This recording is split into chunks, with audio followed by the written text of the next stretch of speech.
First of all, let's just talk about the overall build-up to WrestleMania 41. How are we feeling? How is that card looking in your eyes? Talk to me. I think I've been liking the build to WrestleMania. People have been shitting on it, saying that this build has been underwhelming. But, like, I think most people were expecting a build like last year's. Mm-hmm. But it's like last year was also the biggest WrestleMania of all time. Yeah. And it was also the beginning of a new era for the company. Whereas this WrestleMania just kind of feels like another chapter in this current era that we're in. It doesn't feel like anything revolutionary. But that's okay. I don't think it needs to be. But I've been liking the build. I like the matches that we're getting so far. I'm excited. I'm excited for WrestleMania.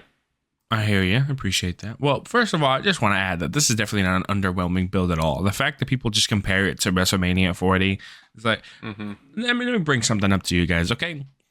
One thing that I've noticed, especially with a lot of WWE fans, is that they will complain about something, and then the next week, not because the WWE universe listened, but because they were just going to head in that direction anyway.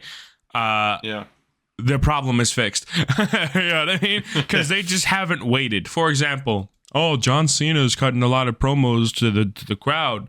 When is he going to talk to Cody? Isn't he fighting at Mania? Right now, it's just Cena versus the crowd. And then next week, what do we get? You know what I mean? Exactly, we get Cena versus Cody in a war of words, and then a finisher on Cody's behalf. Like, you know, like it's just something to where like people just aren't patient. You know what I mean? They expect everything to be like what I think what a lot of people think is that all the words are going to be said in one promo, in one show, and then everything afterwards is just meant to be like the violence is meant to upscale. But that's not how every feud works. And this one in particular, it can't be how that works because of the fact that you have John Cena, who is the best on the mic there, going up against the biggest in the company, who's also pretty decent on the mic. You know what I mean? So what's the word? When it comes to something like this high profile, you really just got to sell it by, well, of course, having Cena being the big heel and him just going off on not only the fans, making himself actually the enemy. I mean, let me tell you something. It's really hard to hate John. And you know how I know that? Because every single individual in that arena will start cheering for John for a split second, and then they realize he's a heel. And then they go for the boo. It's not automatic. It's been, 20 years? 20 fucking years of just nonstop cheering that guy every time that music came on, you know? And so now, all of a sudden, that he's the heel, you have to make the audience feel that. How do you make the audience feel that? You're going to give him two uninterrupted promos. Well, I kind of interrupted, right? But really, he got interrupted at the end of it. Exactly. Right, what's the word? Uninterrupted promos is just solid 15 minutes of him just going in on all of the WWE fans. That's how you start it, because you need to make the heel run believable. So you give him a mic in 15 minutes. I said it. I said it back in the beginning of March. It's like all they need to do is give him John Cena 20 minutes and a microphone with a spotlight. And that's exactly what they did. You know what I mean?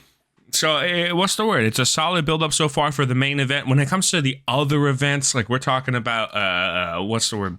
We're talking about Jey Uso versus Gunther. We're talking about the female triple threat, Ripley, Io, Bianca. When we're talking about Roman, Seth, and CM Punk, like we are getting some great promos, some great little bits, great scenes. Overall, we're getting some strong fucking build-up, you know? And while it is not WrestleMania 40 level in terms of scale for the main event, then you have to think about it like this. When is that ever going to happen again? You know? Yeah. You know, it's like, it really is something where they can't outperform themselves every year in terms of scale of main event. So instead, they just upped the mid card and all the other small title matches. You know, we have some really, really good matches happening this year, you know? Yeah. So as far as I'm concerned, you know, people saying that it's underwhelming, I just think, what's the word? I just think that their expectations are just way too high. I mean, your expectations should be high, right? You're a customer, but like, let's be reasonable, guys. It's like, this is really good stuff that they're putting out. They're putting out great stuff, and the fact that you guys found it underwhelming, it just kind of tells me that like y'all just aren't seasoned. You know what I mean? Y'all aren't really. You haven't really been watching the product. This is new. You know what I mean? That's all it is. So I don't know. Maybe I'm crazy. It's what it is. That's what I feel. How do you feel? Yeah, no, again, I'm just really liking the build up for WrestleMania. Like, I don't think this WrestleMania needs any crazy legends or like big surprises for the audience. Like, we just have a talented roster. Just put them on the show, and that's what they're doing this year. They're just getting the best talents that they have, putting them in matches together, some dream matches, and just letting them go. And I'm excited to see it. Well, I think that these matches are going to be given a lot of room to marinate. You know what I mean? Because you have a lot. What's the word? Like, for example, I know right now Randy Orton and Kevin Owens are going crazy on their choreography, making sure that this is all rehearsed really well. I know that's going to be a great match.